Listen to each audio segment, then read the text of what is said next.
Welcome if this is your first time here, and welcome back if you've been here before. In my story videos, like this one, I'll be talking about my puzzle journey, my past competition experiences, puzzles I've done in the past, things I love and hate about puzzling, and much more. To follow along, click subscribe to stay up to date with new content, and leave a comment below letting me know what you'd like to hear me talk about in the future. In this video, I'll be talking about how I prepared for the biggest puzzle competition I've been a part of so far, which is the 2025 Canadian Nationals. To see how I got here, check out my previous videos of the 2023 and the 2024 Canadian Nationals. In my previous competitions, I'd only competed as an individual. In this competition, the 2025 Nationals, I competed in every event. So, to avoid a 2 to 3 hour long video, I'm going to break this down into a few parts. Today, I'm only going to be focusing on how I prepared for this competition. So, part 1, let's get started. I do think a video that focuses purely on the preparation for these bigger tournaments is important. Unlike 2023 and 2024 Nationals, I decided for this competition, I was going to take it extremely seriously, and that starts with the preparation and the training that comes beforehand. In previous years, I'd done 11, 12, 13, 14 puzzles in the month leading up to Nationals. The problem is that they were taken from a bunch of different brands, usually relatively cheaper brands, whatever I could find, or was gifted to me from friends and family.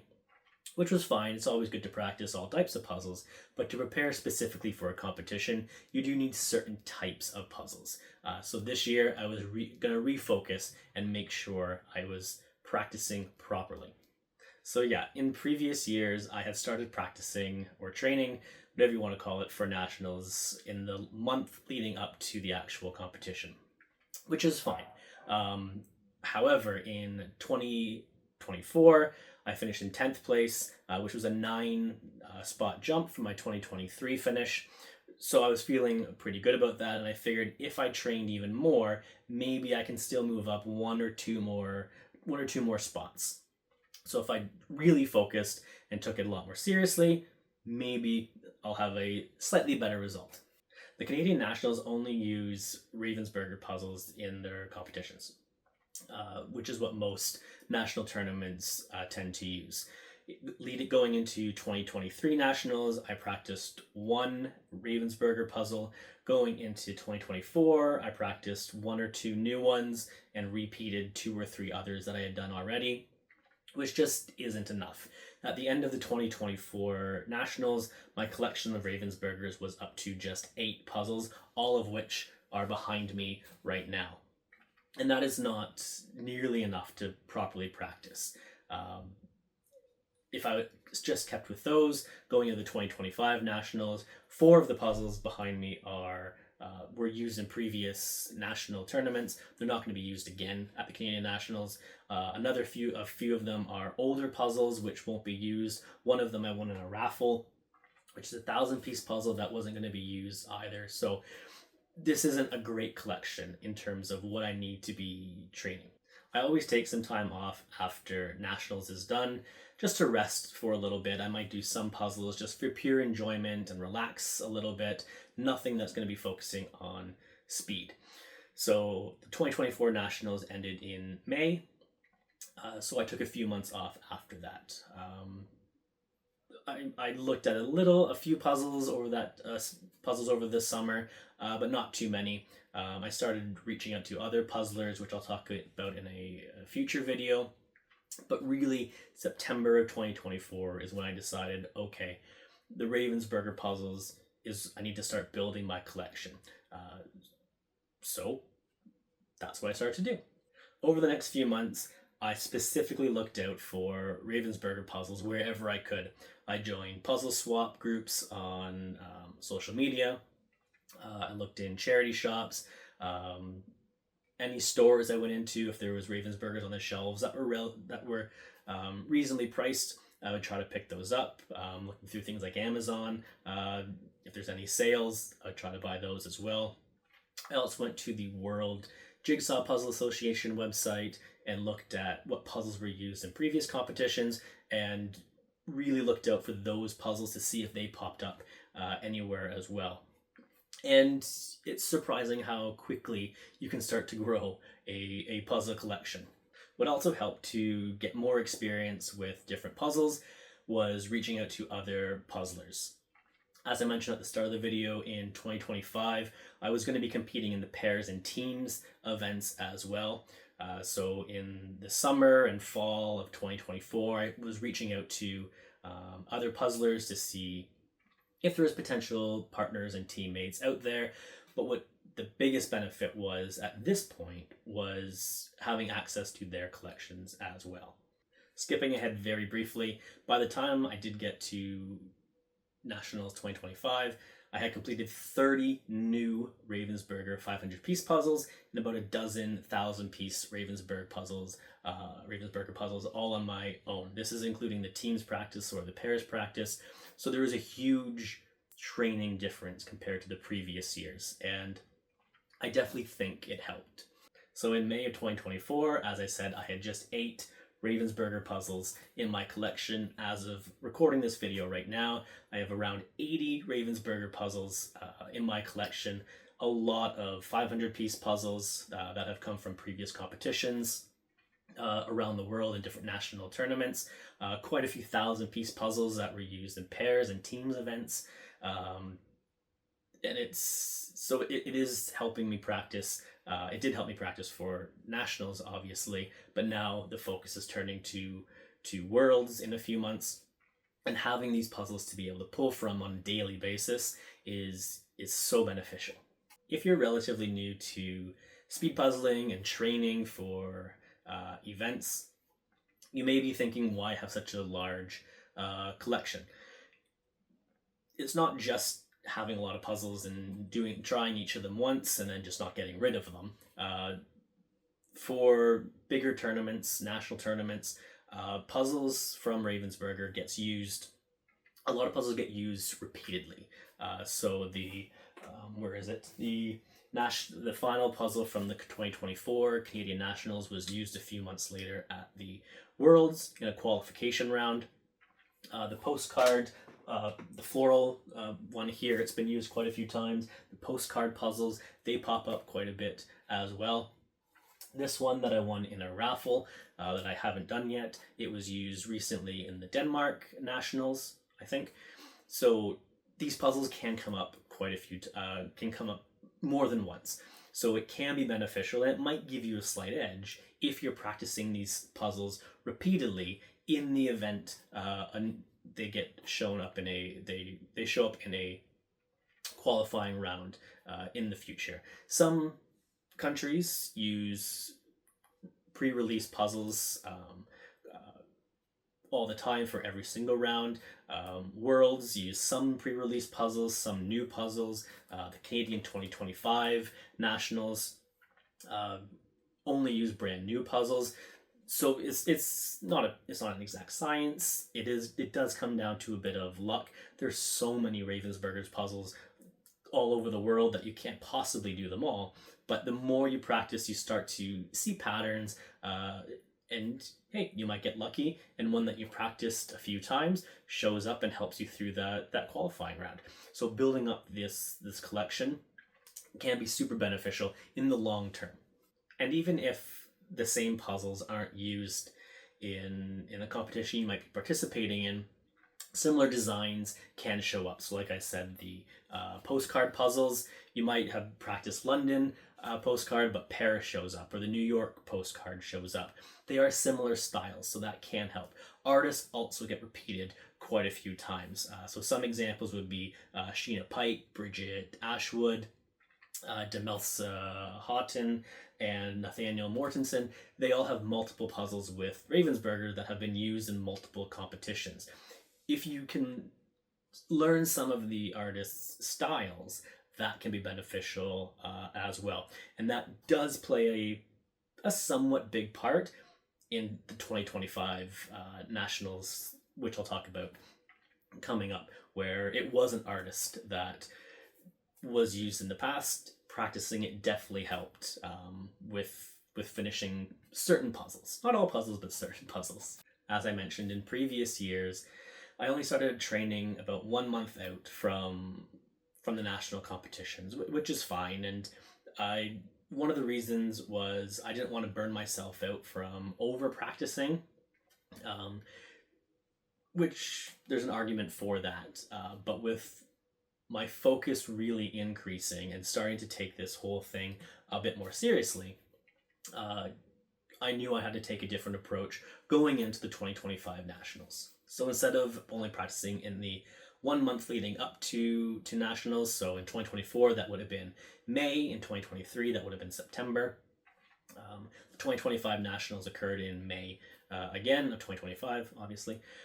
So instead of just starting on April 1st and getting ready, as soon as the new year hit, I did my first Ravensburger puzzle on January 2nd of the new year, and that was my main focus for the next 4 months. What was also new for me in my practice and preparation in between national tournaments was entering virtual competitions.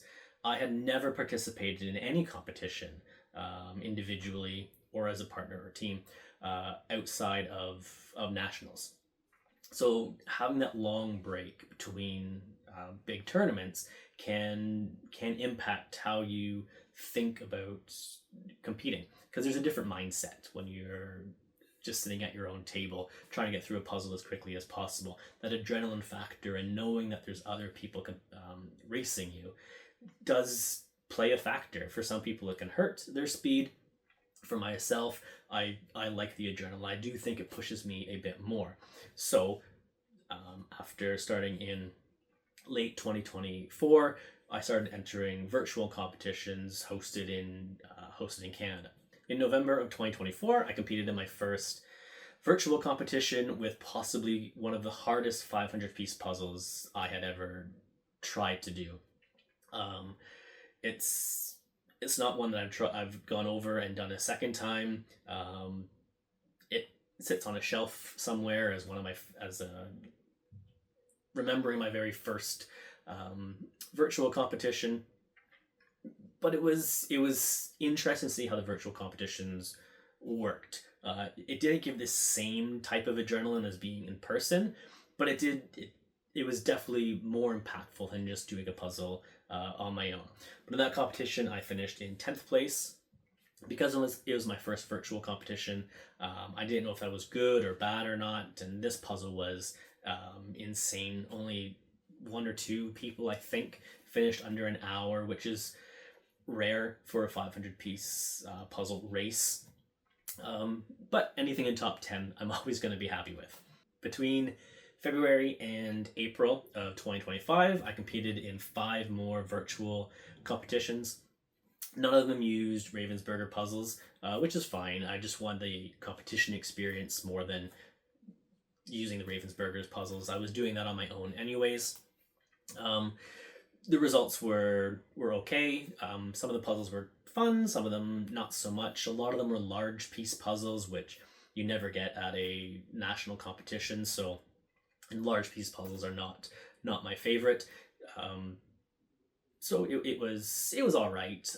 My placings were, I think I had a 4th place, a 5th place, a couple 6th places, and a 9th place. So it's still all top 10 finishes, a couple top 5 finishes, which I'm thrilled with.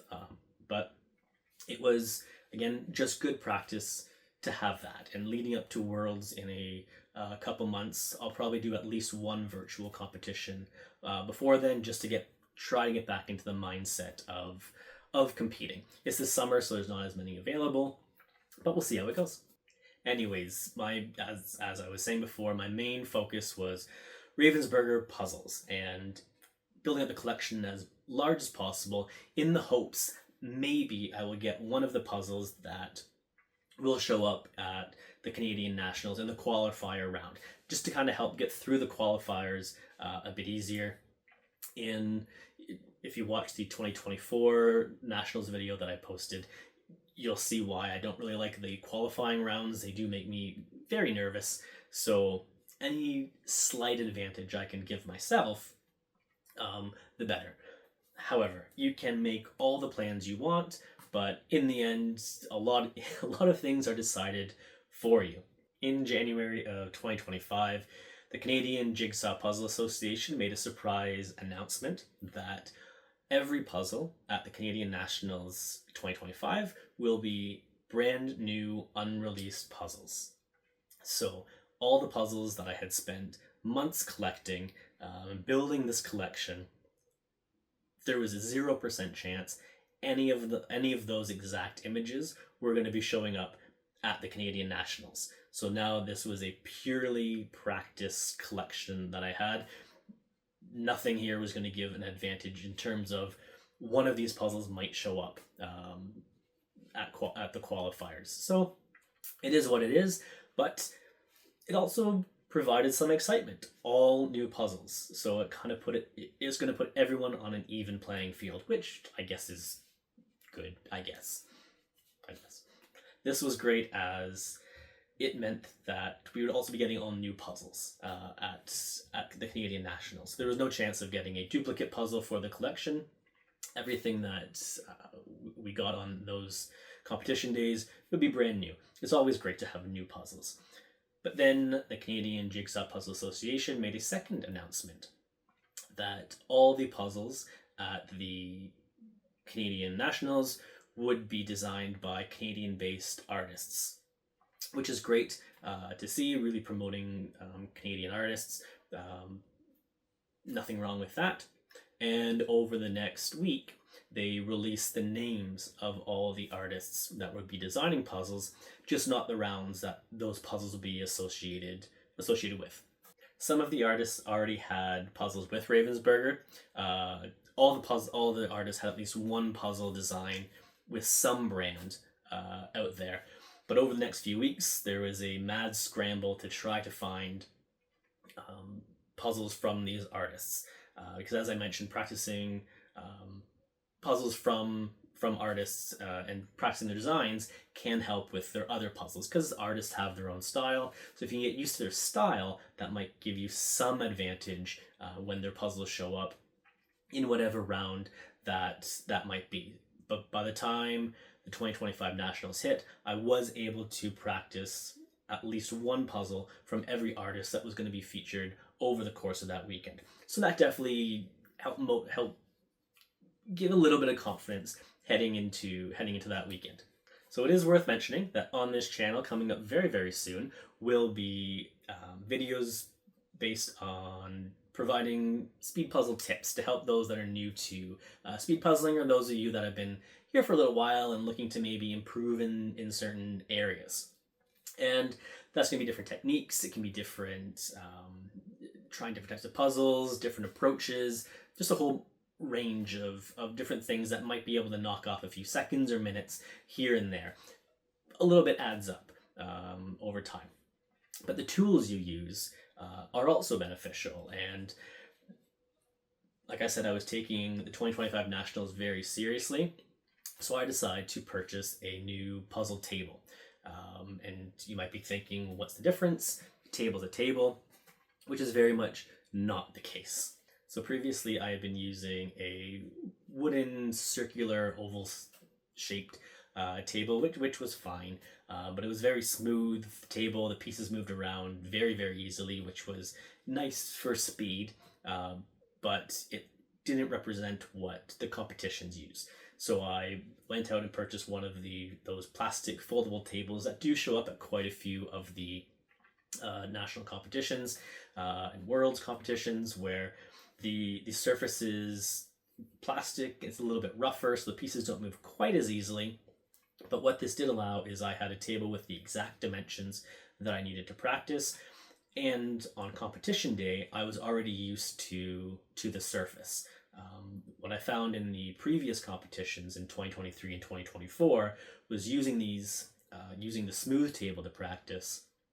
The qualifier round was always a bit of a shock, because the pieces weren't moving as much as they did when I was practicing at home. So I figured if I only practiced on this surface, the transition to a competition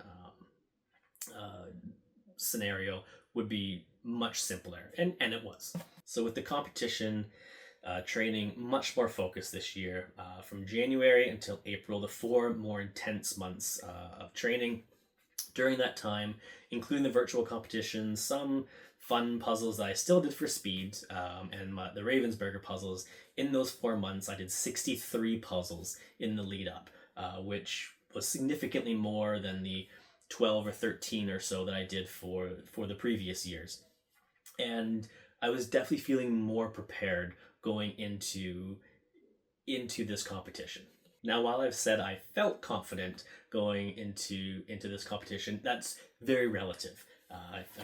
If you watch my 2024 video, I went into that competition very confident, and then it was a disaster in the qualifying round. So I was not nearly as confident as 2024, not remotely close to it. When I say I was more confident, I went in more confident than if I hadn't practiced at all. But I did not know what to expect. The qualifying, there was a lot more people at this event. There was more involved with finishing in certain placings in the qualifying rounds, all of which I'll talk about in the next video. So how did the 2025 Nationals go? Well, you'll have to tune into the next video to find out. Make sure to click subscribe to get updates for when those videos are released. And starting this week, I will be releasing my first speed puzzle tips and tricks video, which I'm very, very excited about. My goal is to release at least one of these videos every Tuesday for the foreseeable future. If you're struggling in a certain area, whatever it might be when it comes to speed puzzling or puzzles in general, doesn't matter, make sure to leave a comment below and I'll make sure to address it in a future speed puzzle tips and tricks video. But make sure, again, click subscribe to get updates on when those videos will be coming out very, very soon. And also planned for the near future, no dates set yet, but for the near future, I will be starting some puzzle walkthrough videos, some unboxing videos will show up, but what I'm most excited about is some guest appearances on this channel, which should showcase some other great puzzlers in the speed puzzling world and fun puzzle world as well. So stay tuned for that. That is it for part 1 of my Canadian National 2025 videos. Leave a comment below letting me know how you prepare for these bigger competitions. Are you doing a lot of puzzles, a little bit of puzzles, whatever it might be? Let me know. Click like if you enjoyed the video as well. And until next time, as always, happy puzzling. Bye.